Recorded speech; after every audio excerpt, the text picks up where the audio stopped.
How do you deal with a love interest who wants to see you down or who loves you in a toxic way, right? This could be something that is being brought into your reality to strengthen you in a sort of way. What is the action card for the feminine or the masculine? Anyone who is dealing with someone who is transformation. Okay, things are changing at a cellular level. Deep healing. You're needing to focus on how this is strengthening you.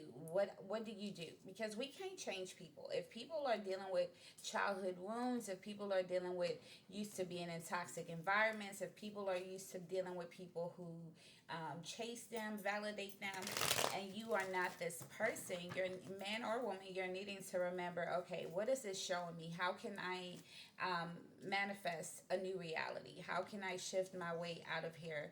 Like the Messiah, right? He rolled the stone away in 3 days. So said. So if we are believers of Christ, if we are children of God, if we are made in His image, how do we roll stones back? Right, energetically, mystically, spiritually, what have you. They're an empty vessel. It could be your child's father, baby daddy here. I'm hearing crushed. You're needing to realize, like, the prophecy could have been for you guys to have that beautiful baby. They could be the one that's crushed, okay? They could be used to, leeching off your energy or having you validate them. And maybe now you are transforming and you're no longer there to validate them. An emperor here, the crumbling. What are you clinging to? So even if it's not your child's father, it can be an emperor type of man. They're used to being in control. And if you are transforming and you have healed that daddy wound or that codependent wound within you, if you are a vessel of Christ, if you are a conduit of Christ, then this could definitely be a part of your journey where you're needing to learn how to release the clinging, release the endings, right? Realizing that everything's comes for a season and a reason and a prophecy. And if we can really ground our energy and think deeply and not internalize people's behavior, even if it's our own disappointed actions, right? You aren't done. You are just getting started. So transformation and just getting started as you indulge and embark on this new journey, going down the rabbit hole, leaving the matrix, finding out about spiritual beliefs.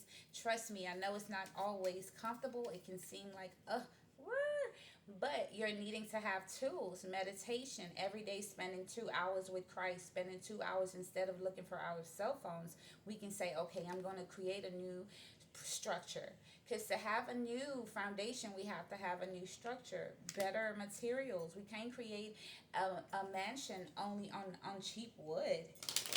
When a new door opens, walk through it and begin again. Beginning again does not mean that you are behind. It means that you are starting a new level with new resources, new tools, new information. And it doesn't make you, don't have shame. It doesn't make you any less of a leader.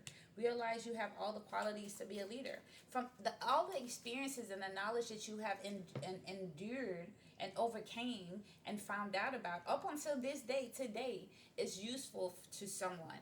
It may be comfortable and you may be accustomed to it because you are you, but you may think that it is small, insignificant. You may think the knowledge and the testimony you have within you is insignificant to someone who have yet crossed that path. And I hope I can encourage you to believe that you are incorrect. Your testimony, your knowledge is not in vain. If you are a believer of Christ, we all work together. And just like you expect your children to teach the younger siblings the things you have taught them that are positive, so does Christ. In my opinion, find your own knowledge. Okay, do it your way, cousin. Right? This card is here again. So the connection you have with someone could be blocking your energy. You could be feeling like you're not good enough because they don't tell you that. You can be feeling like you're not chosen because they don't choose you. You could be feeling blocked because they're just in your energy. Mother yourself. You don't have to be validated. Remind yourself that you are already chosen to do great things. Find out what it is. Right? Truly, humbly, respectfully. What are you clinging to? Are you clinging to the old version that someone has to show you love in a certain type of way? Because I hope I can remind you that the things that we have learned and been programmed isn't always the correct way. People have trauma, and if they can't love us in a healthy way, that don't mean to internalize it. That don't mean for us to want to fix it because we telling them how to fix it. Oh, or they see us doing it. Okay, how do you handle not being loved correctly or validated by that person? You pull back your focus. You realize it for what it is, because what's understood doesn't need to be explained. If it's shown to you, trust your judgment. Realize that only people we can control is our fur babies and our children, and even that is a struggle. Okay, get grounded. You are highly sensitive, and you're needing to really create boundaries in your energy so that you don't internalize and allow people's behaviors, projections, limitations, or trauma to stop you from where God wants you to be. Dance with life. Do something to change your energy. Take a break.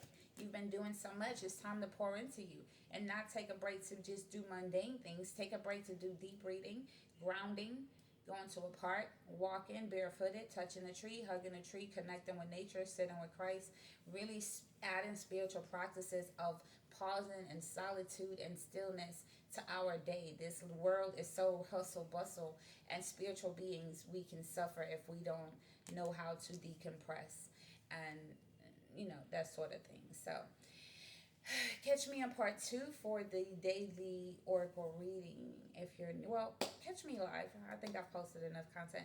You are beautiful. You are enough. You are unique. Well, scratch that. There will be a part 2. I'll follow my first mind. Catch me on part 2. Bye.